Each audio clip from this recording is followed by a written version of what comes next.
Hello everyone and welcome to Action RPG. I'm your host Aaron, and for today's video we're headed to the world of Last Epoch. Mike, one of the senior developers at 11th Hour Games, held his normal Friday Q&A live stream on Twitch, which means I get to bring you devchat 23, breaking down the stream and answering all those important questions. Now of course everything is ramping up for 083, which is right around the corner, and we have a couple of leaks. Now you probably hear it in my voice right now that I can barely talk. That's because I just arrived home from 3 days at Disneyland, and we did all the rides multiple times.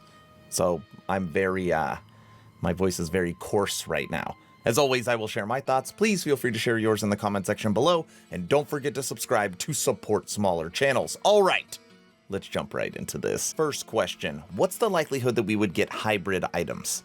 An item that has 6 affixes on it that could be crafted. An item that potentially would have 4 suffixes.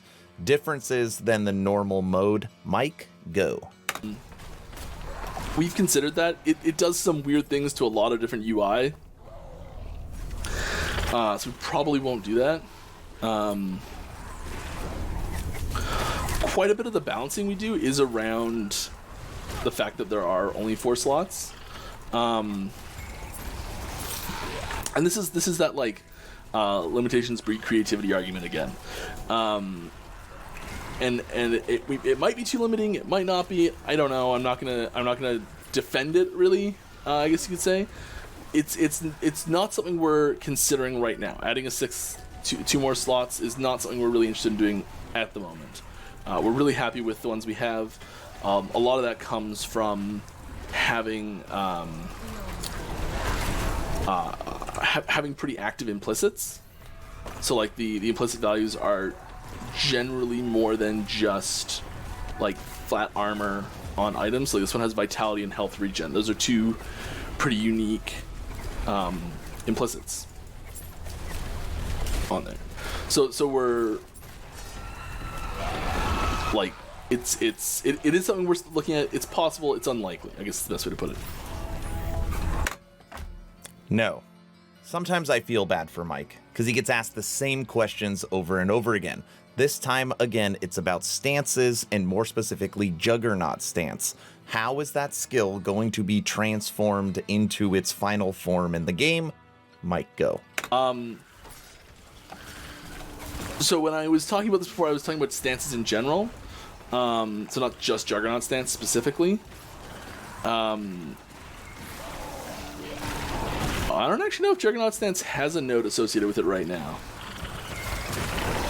Nada. But generally speaking, so the example I'll give is one that I know is actually in. Ephemeral stance does have a node in the Void Cleave tree. And so the times you want to use ephemeral stance is, and it's like it's really easy to get it if you want it, and when you're using it, it flows and it's fluid and all that sort of stuff. That's all stuff we want to do.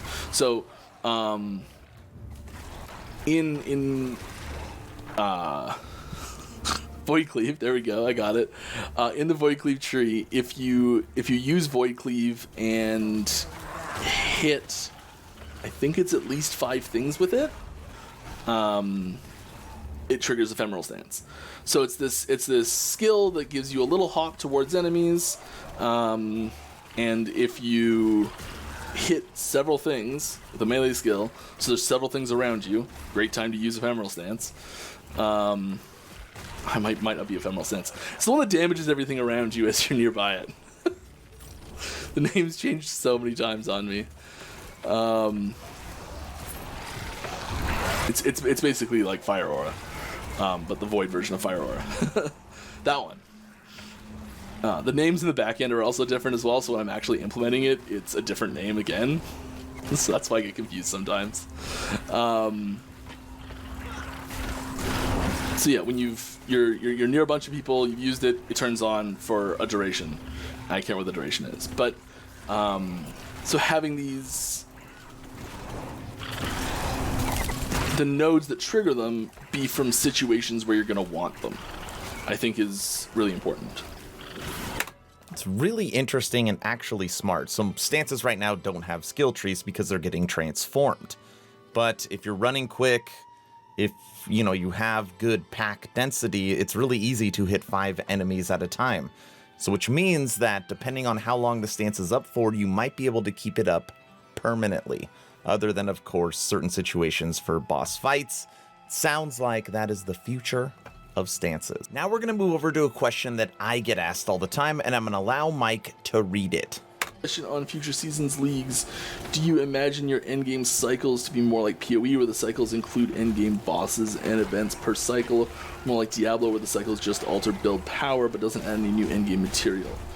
I would say more on the side of PoE. They have a very well-oiled machine that cranks out content. We do aspire to have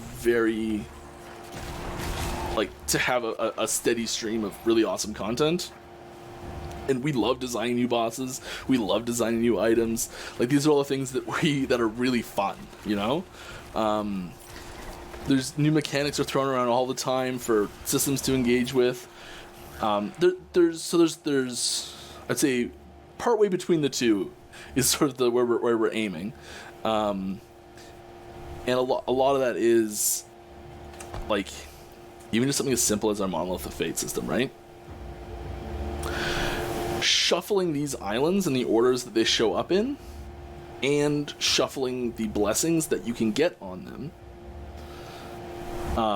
pretty heavily changes this system from a macro perspective, and how you interact with it, how you go through that process, which ones you go, like, do you like whatever the first one is, maybe because it's a different theme, the boss is a different damage source, you have to build your character a little bit differently at that little bit earlier level, and then which path you go down changes based on which new blessings are available in each one, and there's lots of little things that change there, especially for people who've been playing for quite a while, with a relatively minor change. Like, the system has a bit of a shake up there with not a lot that really happened. It's not a massive change, it's a pretty minor one, but like, those are little things that when we make an endgame system, we do try and include those opportunities in those endgame systems 4 cycles down the road.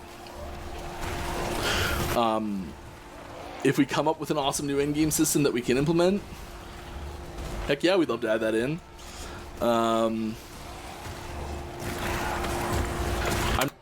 I'll stop you right there. It's going to be a lot like PoE. Resources, character, completely start over. Likely you will have to play through the campaign at least once, and there will be an entirely new mechanic, just like PoE. As always, you have all been so patient. Time for our first leak. Spoiler time. Saw a patch note that people asked me about last time, and I wanted to share it because I know some people will be very happy. So I'm just going to read the patch note out as it is.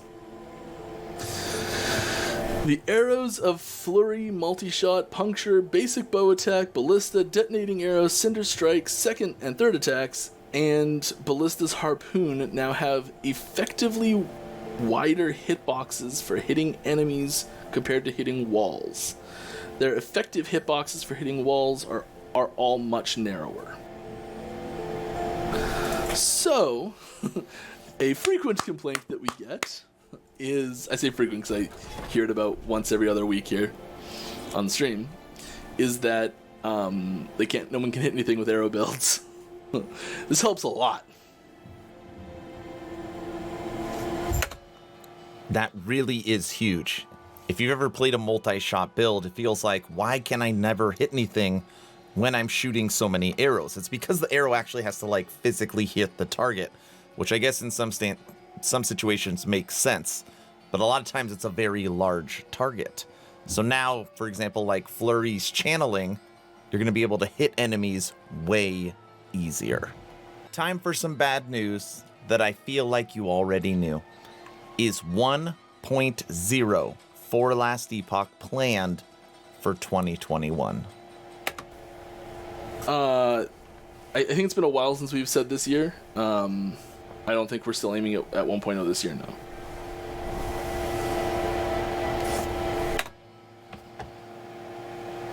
No. But they are aiming for multiplayer this year, so we should be able to play with friends in 2021, but full game release likely 2022. Please make this happen. Is there going to be a way in the future to dual wield shields? Man, that would be cool. We've talked about it quite a few times. Maybe. Not yet. Maybe. I will take maybe. Let's take a look at the second leak, and don't worry, this time I have something visually to show you. Okay, this is a small clip of a skill you know quite well and may love or may not. Everybody loves spin to win. You may have seen a tease of the VFX for it, but there's another effect happening that you probably didn't notice before. Sword lit up? Or axe?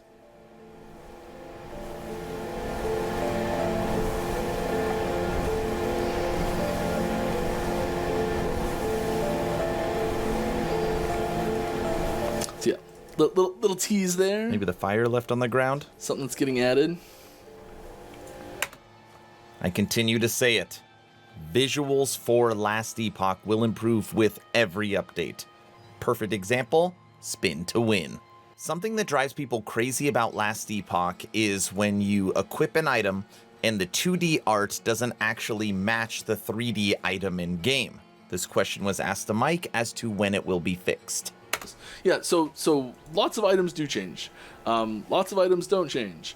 The plan is to have every item change. Lots of items will like this I'm wearing a perfect example. This mace is the only thing that looks like this in the game, right? Nothing else looks like that. That is a unique change. We can, it takes about, if I was going to implement this item, if I like had all the specs for it and I knew what it was going to be and I was going to implement this item and make it work, it would probably take me about an hour to like build all those mechanics in there. Yeah. It would take me about an hour. To make the model for a weapon like that, it's also pretty quick. I'm actually noticing a little bug with it. Anyways, it's relatively fairly quick because it doesn't need to be shaped and like built with character bodies in mind. As soon as you go to do a chess piece, it needs to look different on an acolyte versus a primalist if it's going to be an item that is shareable across them. So there's a lot more work that goes into making a chess piece look good than a weapon. By the way, the bug he's talking about is like the fingers don't wrap around it. The item is like on top of the hand. Sorry, Mike, go on. So early on, we do a lot more things like shields and weapons that have unique... There we go. I look way different here than if I'm wearing this, right? And like there's another unique thing, and like there's a terrible example. So like it's being worked on, it's a work in progress, and we will continue to work on it as we go. It will get better. I mean, right then he put on what, 3 or 4 different items. They all matched in game, but that one sword did look bad. All right, everyone, we have come to our final question. As always, thank you, Mike, for continuing to hold your Friday live streams. The community really appreciates it. Now, what I'm going to do is allow Mike to take out this video by breaking down, in his opinion, chase uniques, and I will let him read the question. I'm sure you've heard by now that I've officially started a Twitch, and we are honing in on 400 followers. Thank you to everybody that has been supporting me on the new platform. I am not leaving YouTube. I'm still making 1 video a day. I'm just layering on top of that live streams. First link in the description below. If you haven't joined the official Action RPG Discord, please do so. We're over 1,000 members, great conversations every day. The idea is to create a gaming community that could jump from game to game together, so you never start the server alone. Link for that Discord is also in the description. I hope you all enjoyed this dev chat. Hopefully you were entertained, or at least to learn something. Aaron, out. And Mike, take it away. Regarding the uniques, any plans to add more chase uniques in time, those 1 in a billion items that someone might find and to be pog AF. Yeah, there's chase uniques are real tough to get right. Chase items in general, I think, are really tough to get right, and we definitely want to have them. We definitely like having them. I think the most. Someone asked me a little while ago what the rarest item in the game is right now. I think it's Omni, and then especially getting a good Omni is really hard. So there's there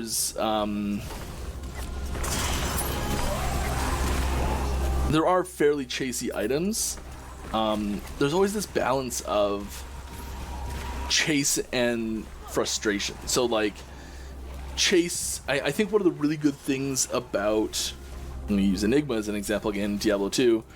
For anyone that doesn't know, it's an extremely powerful chest. You needed 2 extremely rare drops to get it. And it was used by just about everyone. So those drops were incredibly valuable because it was used so frequently. And those drops were also used as, in other things as well.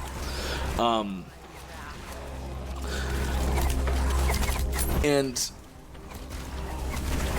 finding the balance of like getting one is really important in that game, and the whole game changes once you get it, which I think is I actually really like. I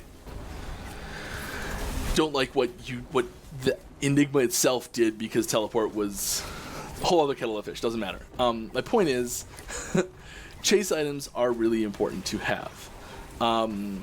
Having chase items be attainable is really important as well. I bet most people these days do not have the time to sit down and play Diablo 2 single player or Diablo 2 without trading at least and actually make themselves an Enigma.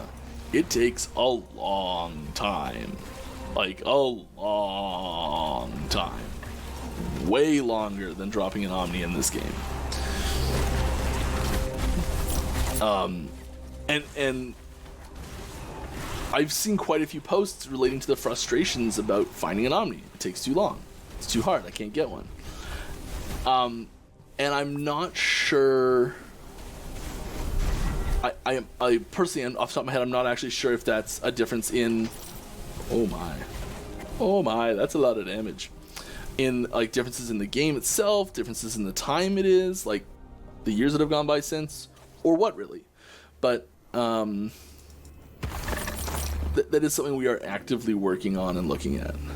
So yes, chase items are fantastic, and we want them, and we're adding them.